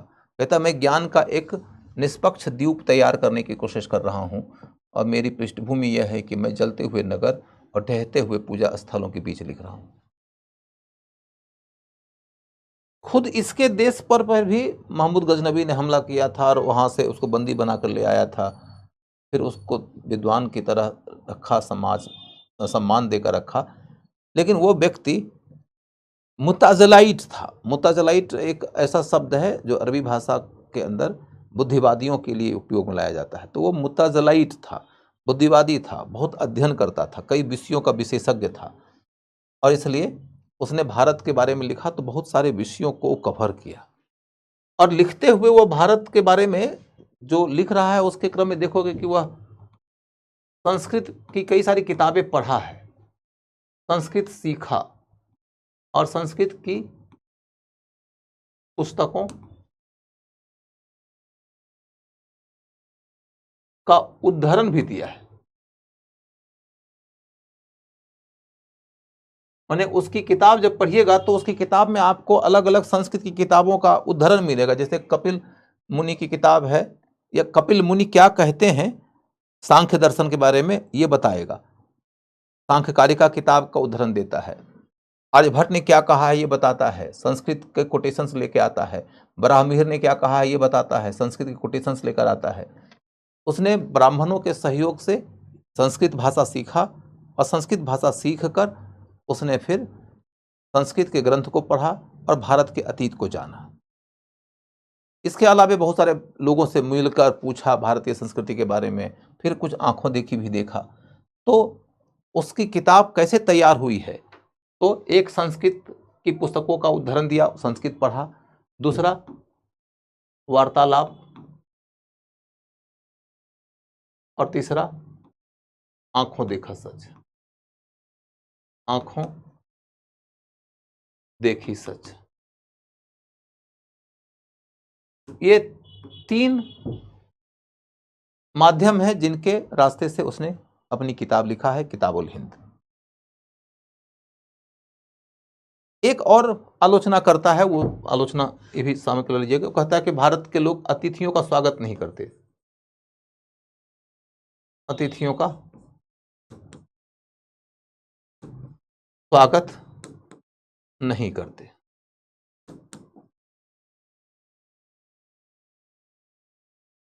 कुल मिलाकर देखो तो अल-बरूनी के ऊपर जिस तरह के क्वेश्चंस पूछे जा सकते हैं मैंने बता दिया। इतना डिटेल में मैं क्यों गया, तो इसलिए क्योंकि ये बहुत महत्वपूर्ण किताब है उस युग का इतिहास जानने के लिए, और बड़े सारे इतिहासकारों ने इसको कोट किया है और यूपीएससी ने इसके ऊपर अभी तक में 3 या 4 क्वेश्चन ऑलरेडी पीटी में पूछ लिया है। इस वजह से इसके ऊपर थोड़ा गहराई में जाना था। बेटा मैंने बताया है किताबुल हिंद, ये देखो किताबुल हिंद, ठीक है, ये देख लो। प्रियंका बिहार में किस स्टेट से हो? अब बताओ बिहार में भी कौन सा स्टेट होगा, ये पूछ रही है एक बच्ची। तो बता के दिखाओ बिहार में कौन से स्टेट से हो। जय सिया राम। चलो अब हम ये देखें कि क्या अलबरूनी सही कह रहा है।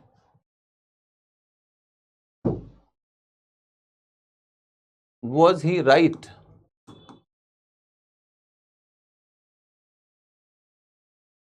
क्या वो सही कह रहा है? इस विषय के ऊपर इंटेलेक्चुअल डिस्कोर्स करने की तो जरूरत है नहीं। हम ये देखेंगे कि वह सही कह रहा है कि नहीं कह रहा है, कि विषय के ऊपर सिर्फ और सिर्फ ये एंगल देखेंगे हम कि कोई अल्टरनेटिव तरह का फैक्ट मिल जाए कि जिससे लगेगा नहीं वो तो विज्ञान में ठीक थे, ये पता चलेगा नहीं वो तो शिक्षा में ठीक थे, तो हम उससे रिलेटेड फैक्ट पढ़ लेंगे। जैसे कि देखो वो कह रहा है कि भारतीय लोग ज्ञान विज्ञान में एकदम कमजोर थे, तो हम देखते हैं कि 12वीं सदी की एक बुक है लीलावती।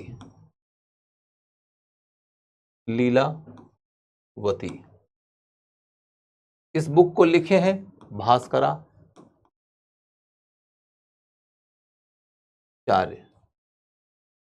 बुक का विषय है बीज गणित, अलजबरा, मैथमेटिक्स की किताब है वो। और मैथमेटिक्स में भी कौन सा मैथमेटिक्स, तो बीज गणित। तो ये एक बहुत बड़ा फैक्ट है। ऐसा नहीं है कि भास्कराचार्य उसके समकालिक हैं, भास्कराचार्य नेक्स्ट शताब्दी के हैं, लेकिन इतिहासकार तो ये मानते हैं कि 11वीं शताब्दी के बाद 12वीं शताब्दी का काल आया तो भारत का और पतन हुआ। लेकिन पतन होते हुए भारत में क्या भास्कराचार्य होते, क्या लीलावती लिखते? तो लीलावती के ऊपर क्वेश्चन आ सकता है। गणित की किताब है, कौन सी विधा की, तो बीज गणित की। उसके बाद फिर देखते हैं हम कि हमें इसी दौर में बहुत सारे मंदिर नजर आते हैं। मंदिरों के बारे में आपको मैंने कहा है कि मैं स्थापत्य का टॉपिक जब पढ़ाऊंगा तो बताऊंगा, लेकिन ये बात समझ लीजिए कि स्थापत्य के अंतर्गत बड़े बड़े भवन बन रहे हैं, तो क्या वो बिना सिविल इंजीनियरिंग के बन सकते हैं? बिना सिविल इंजीनियरिंग के क्या बड़े बड़े भवन बन सकते हैं? नहीं बन सकते हैं। उस समय दुनिया में जितने बड़े बड़े भवन हैं उनमें से दुनिया के अधिकांश देशों से ज्यादा बड़े भवन हमको नजर आ रहे हैं भारत में। तो भारत में जो बड़े बड़े भवन बनते नजर आ रहे हैं वो सिविल इंजीनियरिंग के कमाल का उदाहरण है। तो सिविल इंजीनियरिंग बिना साइंस के आ सकता है क्या? बिना टेक्नोलॉजी के आ सकता है क्या? नहीं आ सकता है। क्योंकि जिस समय अल बिरूनी भारत के बारे में लिख रहा है, ये वही समय है जबकि भारत में चंदेलों ने तमाम मंदिर बना के रखा है। ये वही समय है जब भारत में माउंट आबू में दिलवारा का जैन टेम्पल बन चुका है। ये वही समय है जबकि कश्मीर में मार्तंड मंदिर बन चुका है। ये वही समय है जबकि उड़ीसा में कई सारे मंदिरों का निर्माण हो चुका है। ये वही समय है जबकि दक्कन में जाके देखो तो महाराष्ट्र में आपको एलोरा का कैलाश मंदिर बन चुका है। तो इन समयों में जब इतने बड़े बड़े स्ट्रक्चर बन रहे हैं, जिस समय अल बिरूनी हिंदुस्तान के बारे में लिख रहा था उसी समय राजराज प्रथम दक्षिण भारत में तंजौर में बृहदेश्वर का मंदिर बना रहा था। जिस समय अल बिरूनी भारत के बारे में लिख रहा है, जिस समय महमूद गजनबी का भारत में हमला हो रहा है, उसी समय में लगभग राजराज प्रथम तंजौर का बृहदेश्वर मंदिर बना रहा था।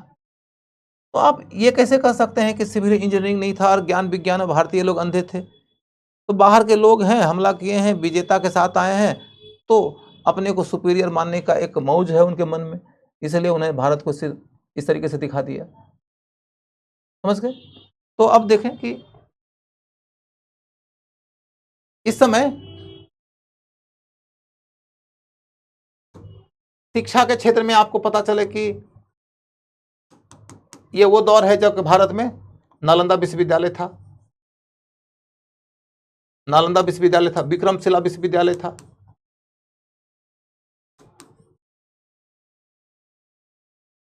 पाल काल में मैंने और भी विश्वविद्यालयों के बारे में बता रखा है। तो आपको ये पता चलता है कि उस दौर में शिक्षा की अवस्था भी अच्छी ही थी। कुल मिलाकर ये सारी बातें तो स्पष्ट हो गई। अब मैं ये कह सकता हूं कि मोटे तौर पर उत्तर भारत के बारे में हमने पढ़ाई कर लिया है। कुछ भूले बिखरे तथ्य हैं, वो मैं आपके सामने में रख देता हूं। जैसे आप देखोगे कि इस दौर में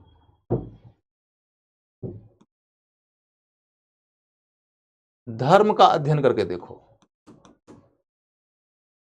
पूर्व मध्यकाल के दौर में जब धर्म का अध्ययन करोगे तो तुम्हें यह पता चलेगा कि यह वो दौर है जबकि बौद्ध धर्म का पतन हो गया। बौद्ध धर्म का पतन हो गया। इस दौर में बौद्ध धर्म का पतन हो गया। बंगाल के पाल वो अंतिम राजवंशी हैं जिन्होंने भारत में बौद्ध धर्म को संरक्षण दिया था। उसके बाद भारत का कोई ऐसा राजवंशी नहीं मिलेगा जो बौद्ध धर्म का संरक्षण कर रहा हो, और बौद्ध धर्म का भारत के पूर्व मध्यकाल के दौर में पतन हो गया। बौद्ध धर्म के पतन की कहानी मैंने बुद्धिज्म पढ़ाया था तो बता दिया था, इसलिए अब उधर नहीं जाऊंगा। बस इतना कि इस दौर के बारे में कुछ ब्रॉड अंडरस्टैंडिंग रहे कि बौद्ध धर्म का पतन हो गया। फिर आप देखोगे कि इस दौर में कर्मकांड से ज्यादा भक्ति मार्गी धर्म पॉपुलर हुआ। भक्ति मार्गी धर्म पॉपुलर हुआ। इस दौर में कर्मकांड से कहीं ज्यादा पॉपुलर यदि किसी धर्म को होते हुए देखते तो भक्ति मार्गी धर्म है। भक्ति मार्गी धर्म के अंतर्गत चलकर देखो तो साउथ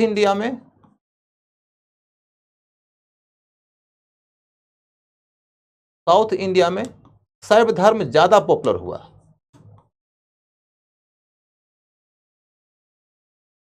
ज्यादा पॉपुलर हुआ। दक्षिण भारत में शैव धर्म ज्यादा पॉपुलर हुआ, और नॉर्थ में वैष्णव धर्म। वैष्णव धर्म नॉर्थ इंडिया में वैष्णव धर्म। ऐसा नहीं है कि नॉर्थ इंडिया में शैव धर्म नहीं है और साउथ इंडिया में वैष्णव धर्म नहीं है दोनों जगह दोनों धर्म, लेकिन साउथ में शैव धर्म ज्यादा पॉपुलर हुआ और नॉर्थ में वैष्णव धर्म। फिर आप देखोगे कि नॉर्थ में वैष्णव धर्म की पॉपुलैरिटी के साथ में एक बात नजर आएगी कि इस युग में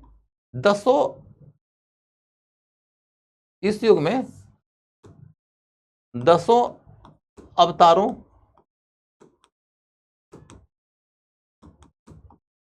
का विचार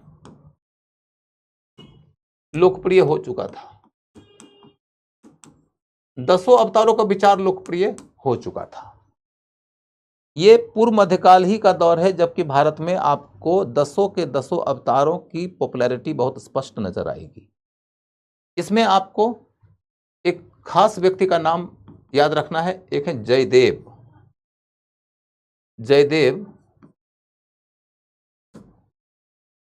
जयदेव लक्ष्मण सेन नाम के राजा के दरबार में थे। जयदेव लक्ष्मण सेन के दरबार में थे।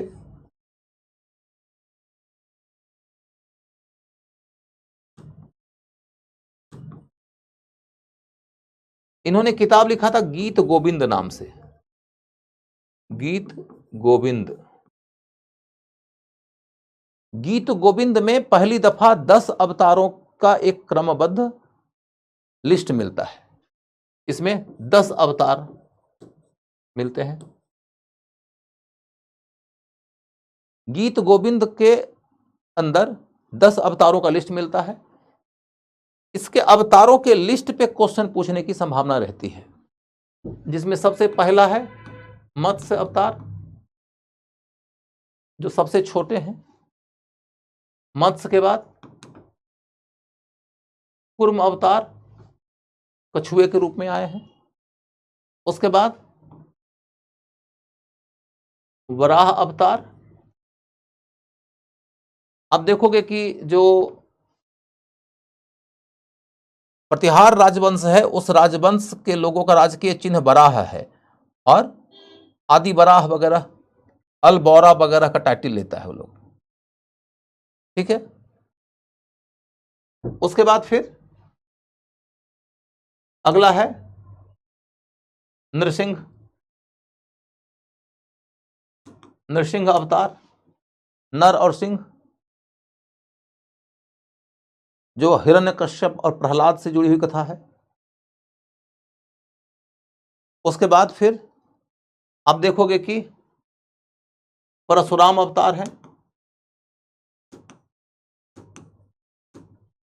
परशुराम अवतार, उसके बाद राम अवतार,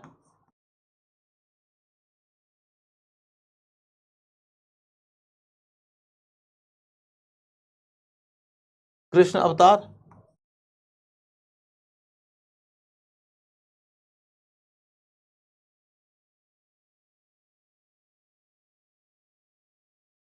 कोई छूटा भी है?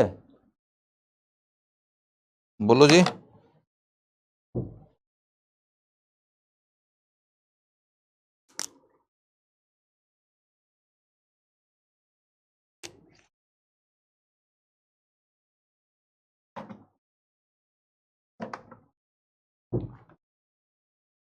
मत्स्य।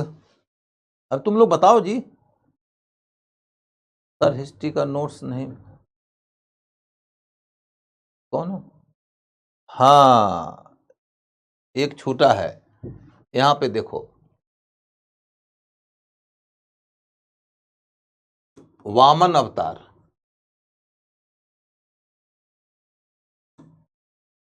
वामन अवतार से संबंधित कुछ बात बताऊंगा आपको भी।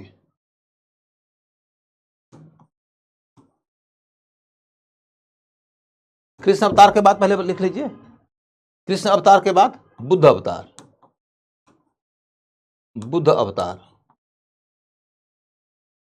और तब कल्कि अवतार। कल्कि अवतार,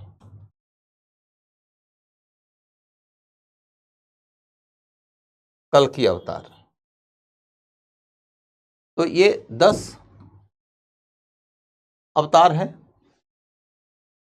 मैंने आपको कहा कि मैं वामन अवतार के बारे में कुछ बताऊंगा।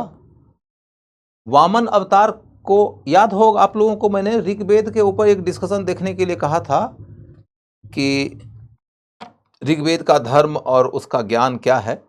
तो उसमें आप देखोगे कि ऋग्वेद में कुछ महत्वपूर्ण देवता हैं, कुछ गौण देवता हैं। उसके अंतर्गत सूर्य देवता को कई रूपों में पूजते हुए दिखाया गया है। उन्हीं का एक रूप है विष्णु का अवतार, और उसमें विष्णु को 3 कदमों में धरती को नापने वाला देवता के रूप में दिखाया गया है। वो वामन है जो 3 कदमों में धरती को नाप लेते हैं। तो वामन अवतार के बारे में आपसे एक क्वेश्चन पूछा जा सकता है कि अर्लीस्ट प्राचीनतम उल्लेख कहां मिलता है? तो प्राचीनतम उल्लेख ऋग्वेद में मिलता है। ये बहुत महत्वपूर्ण फैक्ट है। ठीक है, मोहिनी का कोई अवतार नहीं है, ये मोहिनी का तो रूप है, इसके साथ जुड़ा हुआ है। जब कूर्म अवतार की कहानी चल रही है ना, तब से मोहिनी का संबंध है।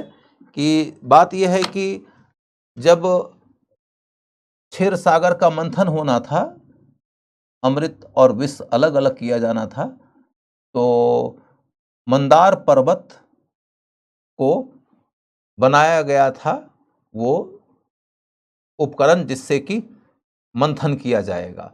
और शिव जी ने अपने नाग बासुकी नाथ से मंदार पर्वत को वैसे ही मंथने का प्रयास किया जैसे कोई दूध मथता है ना, उस तरीके से। तो शिव जी ने मंदार पर्वत को मथा है बासुकी से। लेकिन दिक्कत यह हो गई कि जब समुद्र में मंदार पर्वत को रखा गया तो छिछला था उसका सतह, तो टिकता नहीं था। तो विष्णु जी ने कहा कि मैं कूर्म का रूप ले लेता हूं, कछुए का रूप ले लेता हूं, मेरे पीठ पर मंदार पर्वत को रख दो। तो विष्णु के पीठ पर मंदार पर्वत को रखा गया और तब शिव जी ने समुद्र मंथन किया था। और समुद्र मंथन करने के बाद विष अलग हो गया और अमृत अलग हो गया। शिव जी ने विष पी लिया। कहते हैं कि जो विष पीता है वही शिव होता है। समुद्र मंथन करना नंबर 1 बहुत बड़ा काम। और उसके बाद अमृत निकला।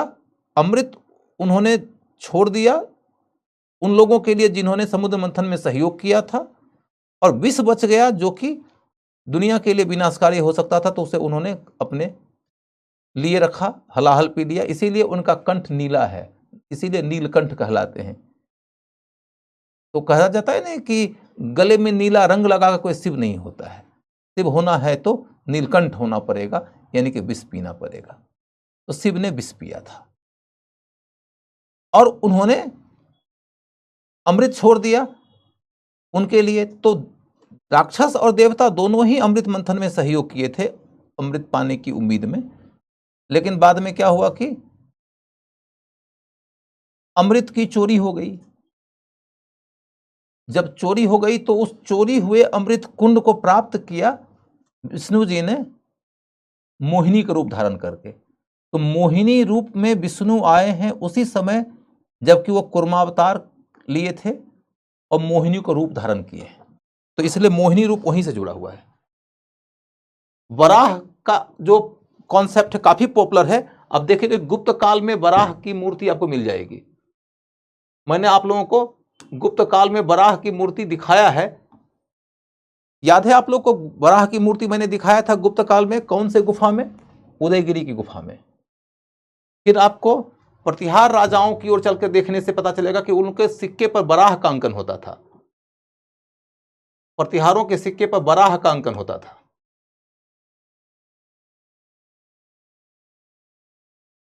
वराह का अंकन होता था।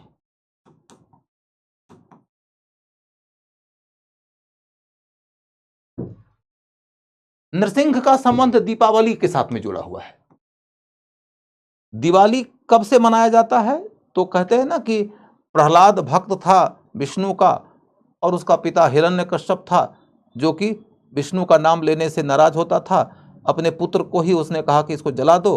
उसकी बहन होलिका थी जिसके पास में एक अलौकिक किस्म का चादर था कि उस चादर को लपेट के वो बैठ जाएगी तो आग उसको जला नहीं पाएगी। तो उसने अपने ऊपर वो चादर लपेट लिया और बच्चे को गोद में बिठा लिया ताकि बच्चा जल जाए, वो बच जाए।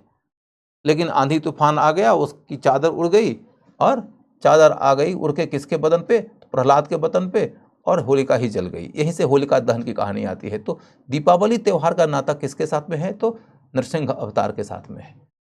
और उसी समय भगवान विष्णु नरसिंह का रूप धारण करके आते हैं और हिरण्यकश्यप को मार देते हैं, प्रहलाद को बचा देते हैं। तो ये कहानी है। परशुराम का संबंध देखोगे कि परशुराम एक अवतार हैं जो ब्राह्मण हैं।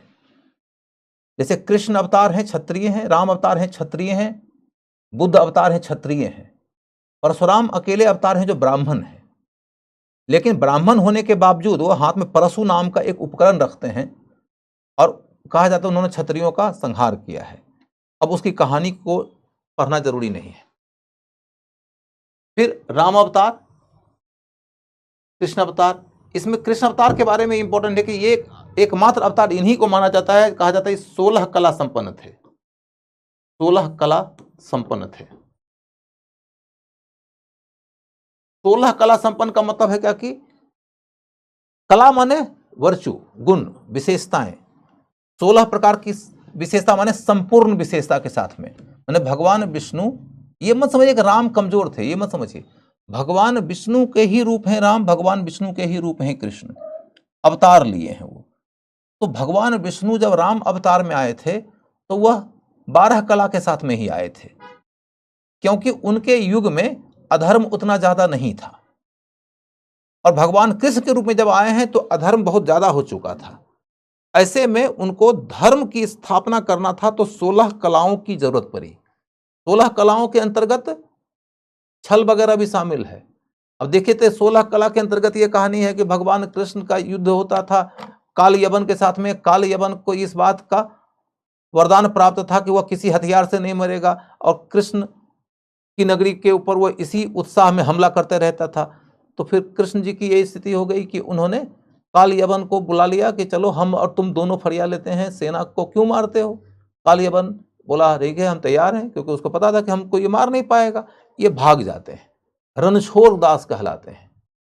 आप लोगों ने फिल्म देखा होगा थ्री इडियट में जो आमिर खान था, उसका नाम कॉलेज में क्या था, रणछोड़ दास चाचड़। तो रणछोड़ कहां से आया, रणछोड़ भगवान कृष्ण का नाम है, वो भी एक कला है उनकी। आप देखोगे कि महाभारत की कथा पढ़ के देखो, आपको लगेगा कि भगवान कृष्ण ने सबको फंसा दिया है, कोई न कोई तरीके से लोगों को रास्ते से हटाया है। 16 कला संपन्न होने का यही मतलब है कि यदि आपको रास्ता नहीं मिल रहा है सामान्य तरीके से, उस तरीके से जिस तरीके से राम जी को मिला, तो फिर आपको कृष्ण वाली वो कला सीखनी पड़ेगी। एक फिल्म आई थी गर्व, शायद गर्व ही नाम था कि क्या नाम था, I am not remembering the name of the film. उसमें आन है शायद, आन। उसमें आतंकवादी वगैरह अपराधी वगैरह से डील करना है, पुलिस ऑफिसर्स हैं सब उसके अंदर कैरेक्टर्स, जो पॉजिटिव कैरेक्टर्स हैं। उसमें अक्षय कुमार हीरो है, जो अंतिम बयान देता है कि हम राम के रास्ते पर चल रहे थे, जरूरत थी एक कृष्ण की। यानी कि शुरुआती दौर में वह एकदम पुलिस के जो नॉर्म्स होते हैं, उनके जो रूल बुक्स होते हैं उसके मुताबिक काम कर रहा था, लेकिन बाद में उसने कुछ तिकरम हेराया, कुछ चालबाजी वगैरह किया, और चालबाजी करके उसने बुराई के प्रतीक को पराजित किया। कृष्ण जी भी वही किए हैं। तो ये 16 कला संपन्न, इसीलिए पूछा जाता है ये बुद्ध का अवतार। इन्हें कहा जाता है पशु की रक्षा करने के लिए आए थे, पशुओं की रक्षा करने के लिए आए थे, ये पशुओं की रक्षा के लिए आए थे। ये बड़ी महत्वपूर्ण है। उसके बाद कल की अवतार, माने अभी वो आए नहीं हैं। कई लोगों को लगता है कि मोदी जी वही हैं, लेकिन ये तो भक्तों की बात है, इतिहास की बात ये नहीं है। और किसी किसी को और किसी दूसरे के बारे में लगता है, किसी को लालू जी लगते हैं, किसी को अखिलेश जी लगते हैं, किसी को राहुल जी लगते हैं, किसी को भी लगते हो, लेकिन मतलब ज़्यादातर लोगों को लगता है कि मोदी जी वही हैं। लेकिन वो सब आप तय कर लीजिए। I don't want to indulge into that thing. जो भी हो, मेरा कहने का मतलब यह है कि 10 अवतारों की कहानी हो गई। इसके बाद तब अगला मुद्दा यह है कि इसी दौरान आपको एक छोटा सा कॉन्सेप्ट और देता हूं, संवत का। संवत, प्राचीन काल में संवतों के ऊपर भी क्वेश्चन आ जाता है। प्राचीन काल में संवतों के ऊपर भी क्वेश्चन आ जाता है। मैंने संवत का कॉन्सेप्ट पीछे भी पढ़ाया हुआ है आप लोगों को। एक संवत है विक्रम संवत, दूसरा संवत है शक संवत, तीसरा है गुप्त संवत, चौथा है विक्रम, एक और विक्रमादित्य हुआ है, उसने भी संवत शुरू किया है। तो कल्याणी चालुक्य संवत है, चालुक्य संवत, चालुक्य संवत। ये 1078 ईस्वी का है। उतना एग्जैक्टली ईयर नहीं पूछेगा आपसे, 11वीं शताब्दी का पूछेगा, 11वीं शताब्दी का पूछेगा। जो भी हो, इसकी शुरुआत किया था विक्रमादित्य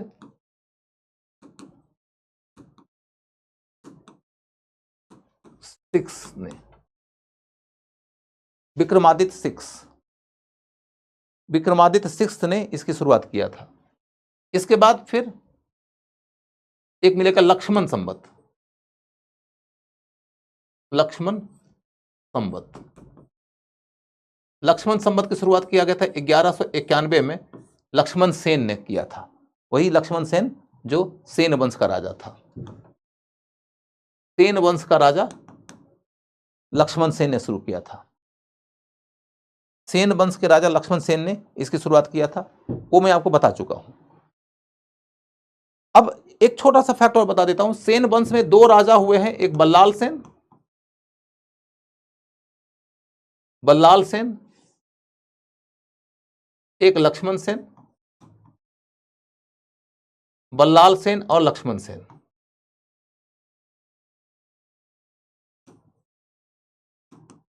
बल्लाल सेन के बारे में एक छोटा सा एक्स्ट्रा फैक्ट जानना जरूरी है। उसने किताब लिखा एक दान सागर नाम से, दान सागर और अद्भुत सागर, दो किताबें लिखी गई है, दान सागर और अद्भुत सागर। दान सागर और अद्भुत सागर दो किताबें लिखी है बल्लाल सेन ने। उसके बाद फिर लक्ष्मण सेन की बात तो बता चुका हूं। एक छोटा सा फैक्ट है कि सेन वंशी लोग बौद्ध विरोधी थे, बौद्ध विरोधी थे।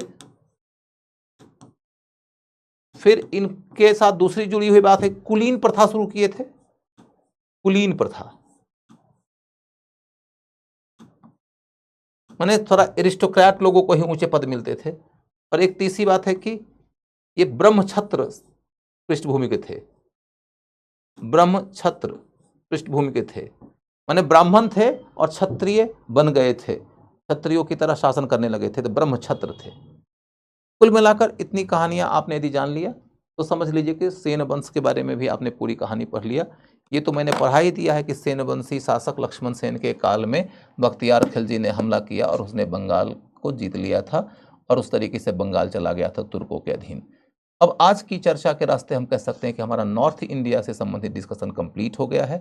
कल के क्लास में मैं आप लोगों को साउथ इंडिया पढ़ाऊंगा। आज बस इतना ही। नमस्कार, टेक केयर, बाय बाय।